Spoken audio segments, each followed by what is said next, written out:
In this video, we will be talking about Section 511 and answering the question of how retinal waves and correlated activity drive segregation of eye-specific inputs. Here are a few terms coming up in our video that you should understand.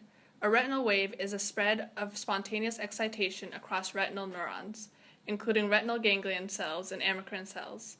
Epibadidine is a cholinergic agonist that blocks retinal waves and can be found on the skin of endangered species of poisonous dart frogs. The toxic binds to nicotinic acetylcholine receptors that are found in retinal ganglion and amacrine cells and causes receptor desensitization.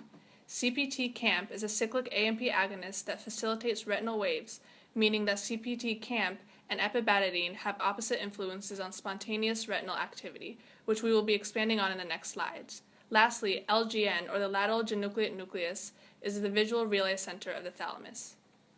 To illustrate the segregation of RGC axons in the LGN and the impact of epibadidine and CPT-CAMP on this segregation, we will discuss A.A. Penn and D. Stellwagen's experiments shown in Figure 522. In this experiment, researchers were interested in the eye-specific segregation of retinal ganglion cell axons into different layers of the lateral geniculate nucleus. Because the segregation develops in ferrets postnatally in the first 10 days, ferret eyes were injected with a different color of tracer that would label eye-specific RGC axons. Here, the right eye is injected with red tracer and the left green. The binocular zone of the LGN is devoted to integrating visual input from each eye to create a sense of depth.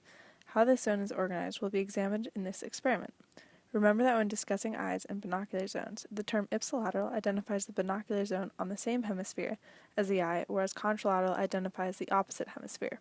Further, remember that the right eye is on the left side of the picture and primarily projects contralaterally to the left LGN, while the left eye is on the right side of the picture and primarily projects contralaterally to the right LGN.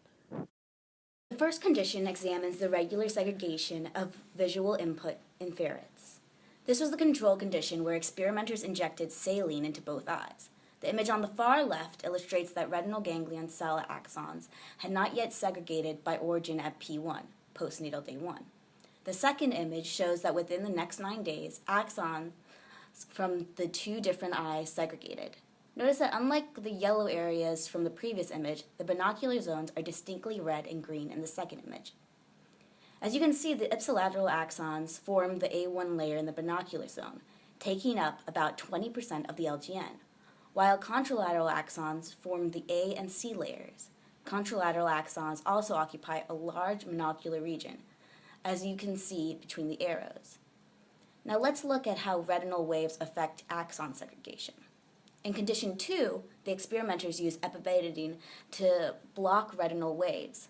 In the third image, epibadidine is injected into the right eye only. Right eye RGC axon terminals were not found in either binocular zone.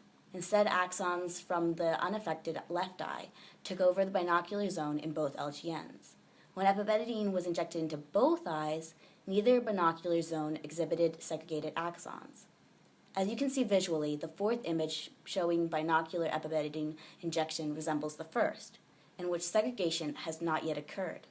This proves that eye-specific axon segregation from the two eyes depends on retinal waves.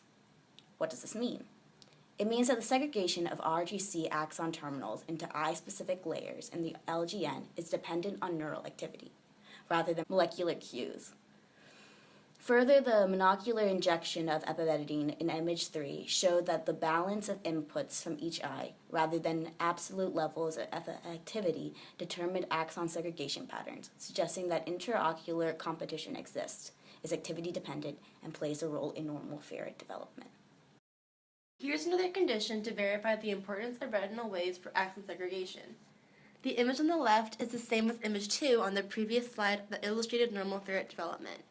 The image on the right is the result of injecting CPT-CAMP instead of epibadidine. Remember that unlike epibadidine, CPT-CAMP increases the frequency of retinal waves.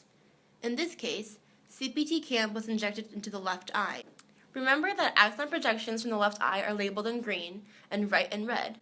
You can see in the picture that the RGC axons from the left eye are taking up a greater area in both the ipsilateral and contralateral binocular zones than in the control experiment. Again, this result shows that during development, The segregation of eye-specific axons in the LGN is dependent on retinal wave activity.